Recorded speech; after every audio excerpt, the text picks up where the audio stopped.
Hello दोस्तों, स्वागत है आपका सौम्य वाजपेयी के इस यूट्यूब चैनल पे।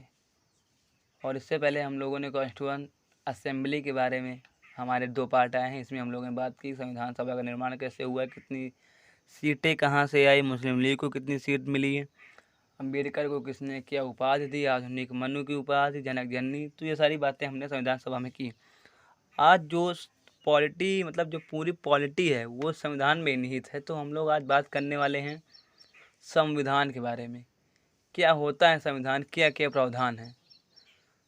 तो सबसे पहले हम लोग बात करने वाले हैं संविधान। What is constitution. तो मैं आप लोगों को बताना चाह रहा हूँ कि संविधान एक ऐसा लिखित दस्तावेज होता है। संविधान एक ऐसा लिखित दस्तावेज होता है जिसके अंतर्गत राज्य का संचालन सुचारू रूप से किया जा सके। मतलब राज्य कैसे चलेगा उसके नियम वो सारे इसमें लिखे रहेंगे। तो मतलब संविधान एक प्रकार से राज्य को संचालित करने का प्रशस्त मतलब मार्ग है।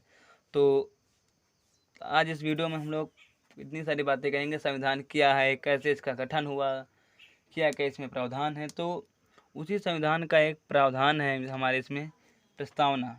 संविधान को हम लोग इसी से शुरुआत करते हैं। मतलब जैसे कोई चीज़ स्टार्ट की जाती है तो पहले उसका उद्देश्य पता होना चाहिए। जैसे भारतीयों ने संविधान बनाया तो इस संविधान बनाने का उद्देश्य क्या है वो आज हम लोग इस प्रस्तावना में बात करेंगे। इसे संविधान का उद्देश्य कहा जाता है। इसी का नाम है उद्देश्य का। मतलब कि इस पूरे संविधान का उद्देश्य जो इसका पर्पज है कि ये संविधान क्यों बनाया जा रहा है वो सारी चीज़ें इस उद्देशिका में मिलेंगी। तो सबसे पहले जो ये प्रस्तावना है इसे अमेरिकी संविधान में समाहित किया गया। अमेरिका में इसे सबसे पहले जोड़ा गया और उसके बाद सारे लोगों ने इसे अपने अपने देशों में लागू किया। तो इसी के आधार पर आज हम लोग बात करेंगे मतलब प्रस्तावना में क्या क्या प्रावधान है। तो क्या मैं पूरी ये प्रस्तावना नीचे लिख दूं? तो हमें नहीं लिखने की ज़रूरत पड़ेगी। मैं आप लोगों को बता दूंगा। उसके बाद जो इस प्रस्तावना के कीवर्ड हैं, जो इस प्रस्तावना के बेस हैं, मैं फिर हर एक शब्द को आप लोगों के साथ उसका विस्तृत वर्णन करूँगा। तो सबसे पहले तो मैं आप लोगों को पूरी प्रस्तावना बता रहा हूँ। मतलब पूरी का मतलब है कि प्रस्तावना वैसे पूरी होती, लेकिन जो 42वें संविधान संशोधन द्वारा 1976 में जो 3 शब्द जोड़े गए थे उन 3 शब्दों को लेकर मैं पूरी प्रस्तावना बताऊंगा। पहले वो 3 शब्द देख लीजिए आप लोग। समाजवादी, पंथ निरपेक्ष और एक तीसरा शब्द आपका है अखंडता।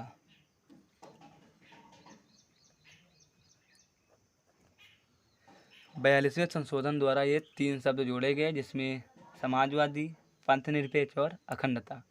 तो इन तीनों शब्दों को उस जो रियल प्रियम्बल उसमें ऐड करके मतलब आप लोगों को प्रियम्बल ऑफ द कॉन्स्टिट्यूशन बताएंगे। तो सुनिए शब्द एक एक शब्द को। तो जो भारत की प्रस्तावना है वो प्रारंभ होती है, सुनिए बड़े गौर से।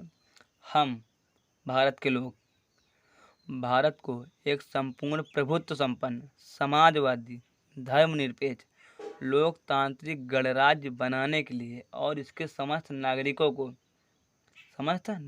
को सामाजिक, आर्थिक और राजनीतिक न्याय, विचार, अभिव्यक्ति, विश्वास, धर्म, उपासना की स्वतंत्रता, प्रतिष्ठा और अवसर की समता प्राप्त कराने के लिए तथा व्यक्ति की गरिमा और राष्ट्र की एकता तथा अखंडता को सुनिश्चित करने वाला बंधुत्व बढ़ाने के लिए दृढ़ संकल्पित होकर आज अपनी इस संविधान सभा में दिनांक 26 नवंबर 1949 को एतद द्वारा, एक एक शब्द को गौर सुनिए, संविधान सभा को आज दिनांक 26 नवंबर 1949 को एतद द्वारा इस संविधान को अंगीकृत, अधिनियमित और आत्मार्पित करते हैं। ये पूरा संविधान का उद्देश्य है। मतलब संविधान में आप लोग अब शब्द सुनिए। सबसे पहला शब्द हम भारत के लोग। मतलब कि संविधान निर्माताओं ने अपने को आज़ाद कर दिया। भाई मैंने संविधान का निर्माण कुछ नहीं किया, इसको निर्माण किसने किया? हम भारत के लोगों ने। तो सीधा कहने का मतलब है कि संविधान का जो स्रोत है वो भारत की जनता है। और भारत में सर्वोच्च कौन है? भारत की जनता। तो एक एक शब्द को हम लोग बड़े अच्छे से देखें।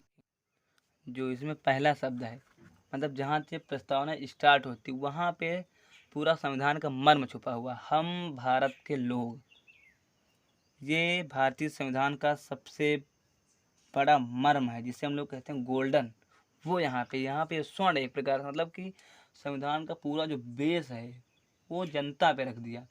और सेम यही language, we are the people of India, हमारे भारत में है। और यही लैंग्वेज अमेरिका का संविधान, वहाँ पे क्या लिखा है? हम अमेरिका के लोग, we are the people of America. Same to same USA वाली लैंग्वेज को हमारे संविधान में लिख दिया गया कि संविधान सभा ने संविधान का निर्माण नहीं किया, बल्कि उस संविधान सभा को जनता के प्रतिनिधियों ने नियुक्त किया और सारा का सारा संविधान भारतीय जनता ने लिखा। इसलिए कहा जाता है कि जो भारत की जनता है वो सुप्रीम है। भारत में सर्वोच्च कौन है? जनता। सुप्रीम हमारे यहाँ पे जनता है।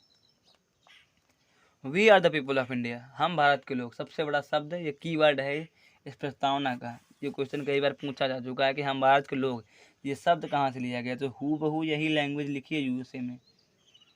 हमारे यहाँ लिखी हम भारत के लोग, वहाँ लिखा हुआ हम अमेरिका के लोग, we are the people of America, that's language in USA constitution. यही सेम टू सेम भाषा अमेरिका के संविधान में लिखी हुई है। उसके बाद इसका दूसरा शब्द, उसके बाद हम भारत के लोग, भारत के एक संपूर्ण प्रभुत्व संपन्न। इसका मतलब भारत अपने में स्वतंत्र है, उसके जो आंतरिक निर्णय है, उसके बाह्य निर्णय वो स्वयं ले सकता है। तो हमें नहीं लगता कि इस शब्द की ज़्यादा आप लोगों को व्याख्या करनी पड़ेगी। दूसरा शब्द समाजवादी, मतलब सोशलिस्ट सोसाइटी को पीटी नेहरू भारत में स्वतंत्र करना चाहते थे, कि मतलब भारत का समर्थन करने के लिए जो प्राइवेट कंपनियां हैं वो भी उसका मतलब समर्थन करेंगे। धर्मनिरपेक्ष, इसको हम आगे बताएंगे। एक सबसे जो बड़ा शब्द है आप लोग उसको देख लीजिए, क्या है? लोकतंत्रात्मक गणराज्य।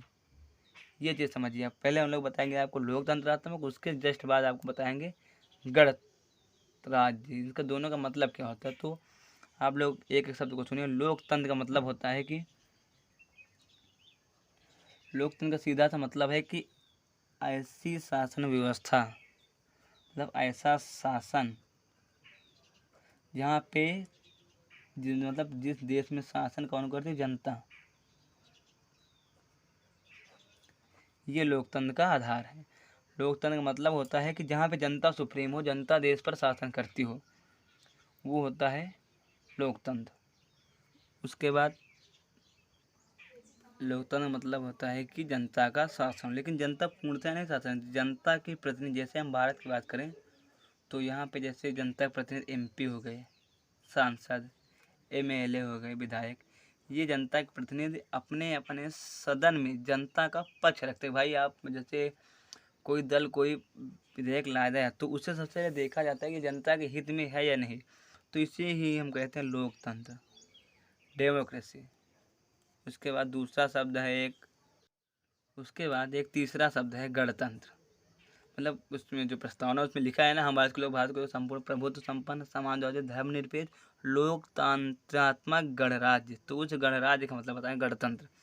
इसका मतलब होता है कि जो मतलब जो देश का सुप्रीम पद है, जो सुप्रीम पद है, जैसे भारत में कौन है सबसे सर्वोच्च पद? क्या है? राष्ट्रपति है। तो जो देश का सर्वोच्च पद है वो इलेक्टेड हो, निर्वाचित हो, उसे हम लोग कह देते हैं कि यहाँ पे गणतंत्रात्मक शासन है। गणतंत्र का मतलब ही होता है कि जो देश का सुप्रीम पद है वो इलेक्टेड हो। निर्वाचित में ये नहीं लिखा है कि प्रत्यक्ष रूप से हो या अप्रत्यक्ष, लेकिन निर्वाचित हो। उसके बाद गणराज्य बनाने के लिए और इन समस्त नागरिकों को सामाजिक, आर्थिक और राजनीतिक न्याय, तो ये सारी बातें। इसके पहले एक शब्द आता है समाजवादी, पंथ निरपेक्ष। उस पंथ निरपेक्ष का मतलब देख लीजिए आप लोग। यहाँ पे क्या होता है? पंथ मीन्स, तो संविधान में दोनों शब्द मतलब कहीं पे धर्म यूज किया, कहीं पंथ, तो अंतर तो दोनों में है, लेकिन बहुत कॉमन अंतर। उसके लिए हम आप लोगों के लिए एक अलग से वीडियो लाएंगे, जिसमें हम लोग कुछ जो मतलब एकदम समानार्थी शब्द है उनके विषय में आपको अंतर होता है। जैसे समानता और समता में अंतर, धर्मनिरपेक्ष पंथ निरपेक्ष में अंतर। तो अभी फिलहाल आप लोग देखिए इसको, पंथ को हम लोग मान के चल रहे हैं कि धर्म है। मैं ये नहीं कह रहा हूँ धर्म और पंथ एक ही होते हैं, मैं मान के चल रहा हूँ। हालांकि बहुत छोटा अंतर है, लेकिन आप लोग उसके लिए हम एक अलग से वीडियो लाएंगे, उसमें आप लोगों को धर्म और पंथ में अंतर बताएंगे केवल। यहाँ हम लोग मान के चल रहे हैं कि पंथ का मतलब धर्म होता है। पंथ मतलब धर्म हो गया, निरपेक्ष मतलब समर्थन ना करना।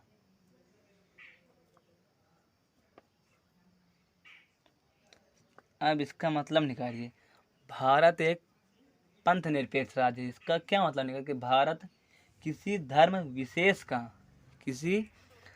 विशेष का समर्थन नहीं करता, बल्कि वो सभी धर्मों के प्रति समान है, अनुकूल है। मतलब ना वो हिंदू धर्म मानता है, ना वो बौद्ध धर्म मानता है, ना वो सिख धर्म मानता है, ना मुस्लिम धर्म। मतलब वो सभी धर्मों के प्रति न्यूट्रल है, समान है। वो किसी पर्सनल धर्म का समर्थन नहीं करेगा। और इसी वजह से भारत के जो स्कूल हैं उनमें धार्मिक शिक्षा नहीं दी जाती। हालांकि मदरसों में धार्मिक शिक्षा दी जाती है, लेकिन जो सरकारी संस्थाएं हैं वहाँ पे धार्मिक रूप में शिक्षा नहीं दी जाती। कि हिंदू का स्कूल है तो आप स्कूल में रामायण पढ़ाइए, मुस्लिम की है तो आप कुरान पढ़ाइए, ये सारे सिस्टम नहीं। क्योंकि भारत तो जो प्रावधान संविधान में लिख दिए गए उन्हें आपको मानना ही पड़ेगा। तो भारत एक पंथ निरपेक्ष राज्य, इसका सीधा सा मतलब है कि भारत किसी पर्सनल धर्म का समर्थन नहीं करता। उसके बाद समाजवादी, थोड़ा सीक्वेंस आगे पीछे हो गया, उसके लिए सॉरी। एक शब्द है आप लोगों के सामने, समाजवादी। फिर समाजवादी का सीधा सा मतलब होता है कि निजी संपत्ति, जो आपके पास संपत्ति है उसका अस्तित्व न होना, अर्थात राज्य के सारे संसाधनों पर, संपत्ति पर राज्य का अधिकार होगा। ये मतलब है समाजवादी का। समाजवाद, इसको इंग्लिश में कहते हैं सोशलिज्म। समाजवाद का मतलब ये होता है कि समाज के अंदर जितने भी संसाधन हैं, समाज की जितनी संपत्ति है, उस सब पर अधिकार किसका होगा? सरकार का। मतलब राज्य की संपत्ति पर अधिकार होगा राज्य का। ये मतलब समाजवादी का। समाजवादी का मतलब है कि समाजवाद का यही अर्थ होता है कि निजी संपत्ति का अस्तित्व न होना। ये हमारे पंडित नेहरू की धारणा थी। दूसरी बात, उसके बाद संविधान में आता है, मैं आप लोगों को पूरी एक बार फिर से प्रस्तावना बता रहा हूँ, उसके बाद आप समझ जाएंगे। हम भारत के लोग भारत को एक संपूर्ण प्रभुत्व संपन्न, धर्मनिरपेक्ष, ये सब बता दिया मैंने, लोकतंत्रांत्रिक गणराज्य बनाने के लिए, यही मैंने बता दिया। अब और उसके समस्त नागरिकों को न्याय संविधान में कितने प्रकार दिया जाता? 3। ये क्वेश्चन यूपी पीसीएस तक का क्वेश्चन है, ये जो मैं आप लोगों को बता रहा हूँ अभी। ये क्वेश्चन यूपी पीसीएस तक में आया है कि संविधान में न्याय कितने प्रकार दिया गया। तो वो 3 प्रकार का है, सामाजिक, आर्थिक और राजनीतिक। सामाजिक, आर्थिक और राजनीतिक। यहाँ पे धार्मिक न्याय नहीं है, क्योंकि भारत के ऊपर ही कह दिया है कि भारत एक पंथ निरपेक्ष राज्य होगा। जहाँ पंथ निरपेक्षता है वहाँ धार्मिक न्याय का कोई सवाल ही नहीं उठता। तो यहाँ पे न्याय दिया जाता है 3 प्रकार का।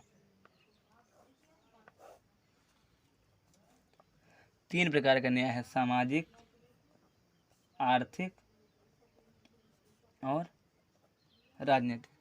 मैं थोड़ा थोड़ा इन तीनों के बारे में बता देता हूँ।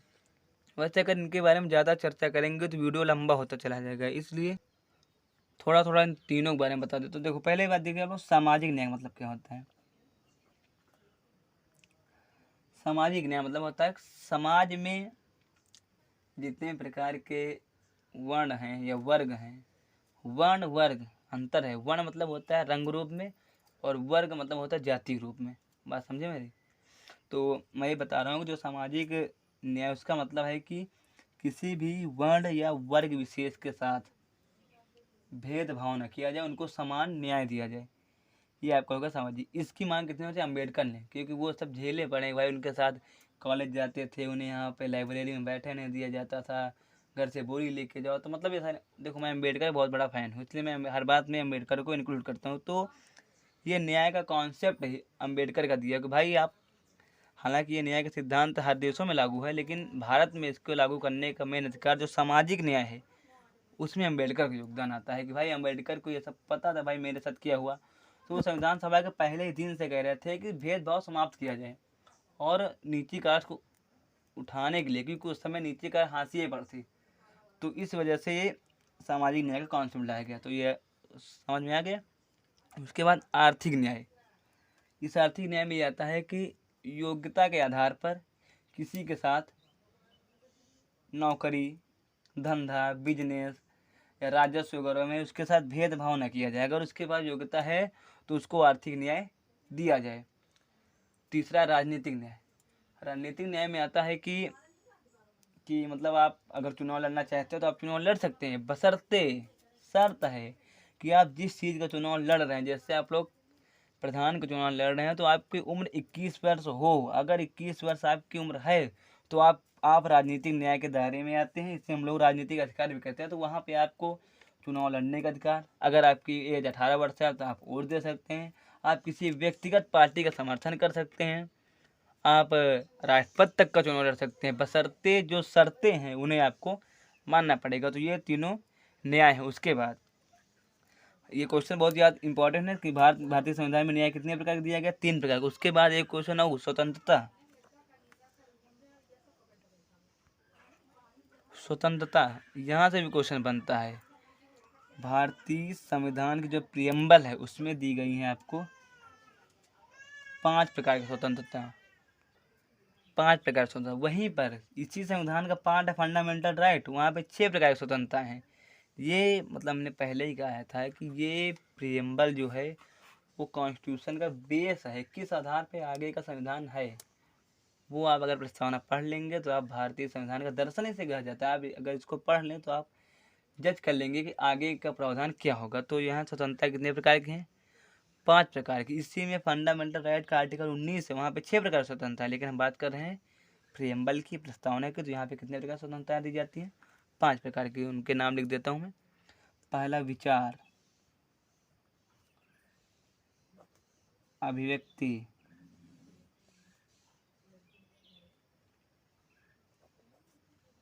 विश्वास, धर्म, उपासना।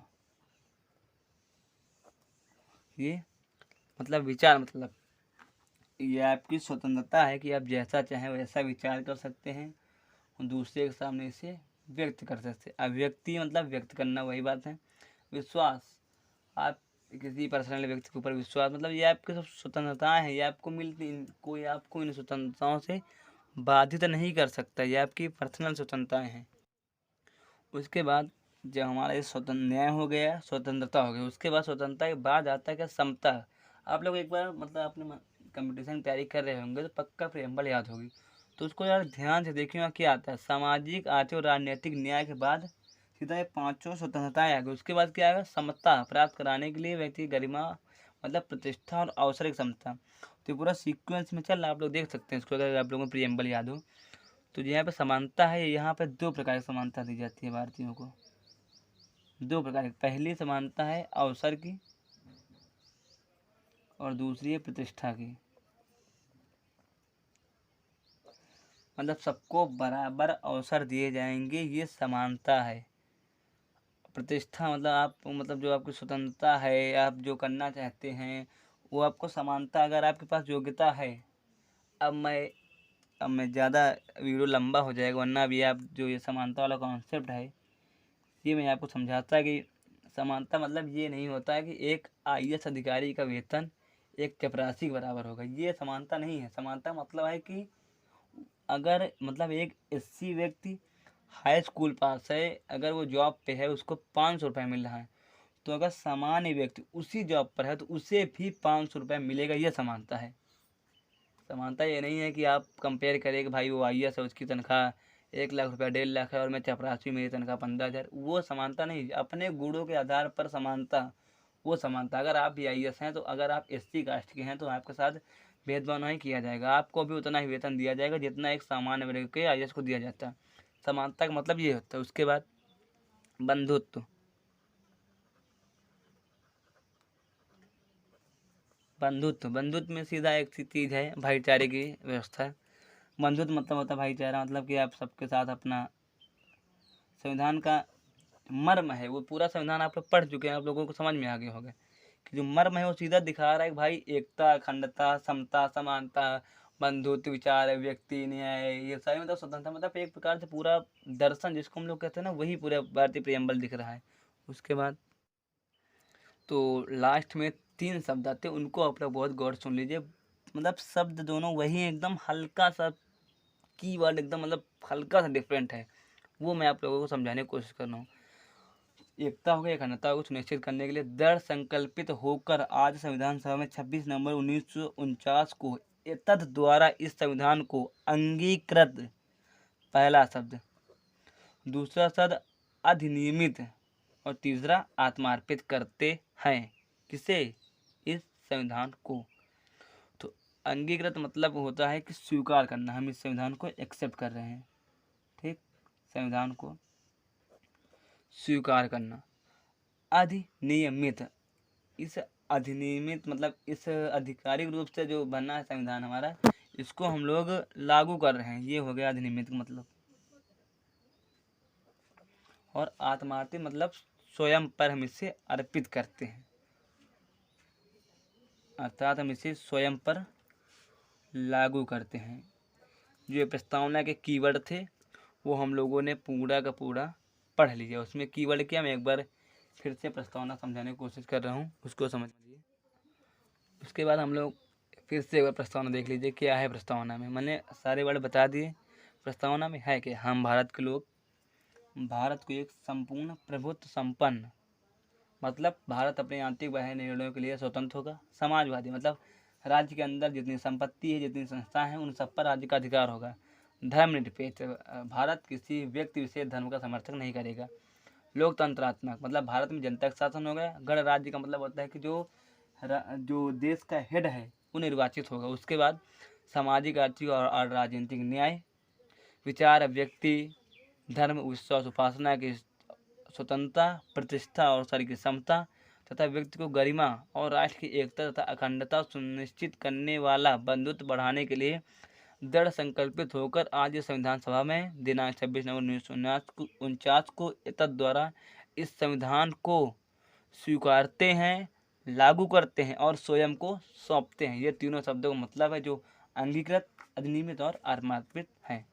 तो उसके बाद एक संविधान के जानकार हुए ठाकुरदास भार्गव, उनके बारे में थोड़ी बात कर लेते हैं। उन्होंने कहा कि ये प्रस्तावना जो है वो संविधान का बेस है, संविधान का सबसे महत्वपूर्ण भाग है। और इन्होंने यहाँ तक कह दिया कि जो ये प्रस्तावना है ये संविधान की आत्मा है। मतलब अगर भारत की प्रस्तावना मतलब जो भारत का संविधान है, अगर उसमें प्रस्तावना न होती तो इस पूरे संविधान का निर्माण करना ही व्यर्थ हो जाता।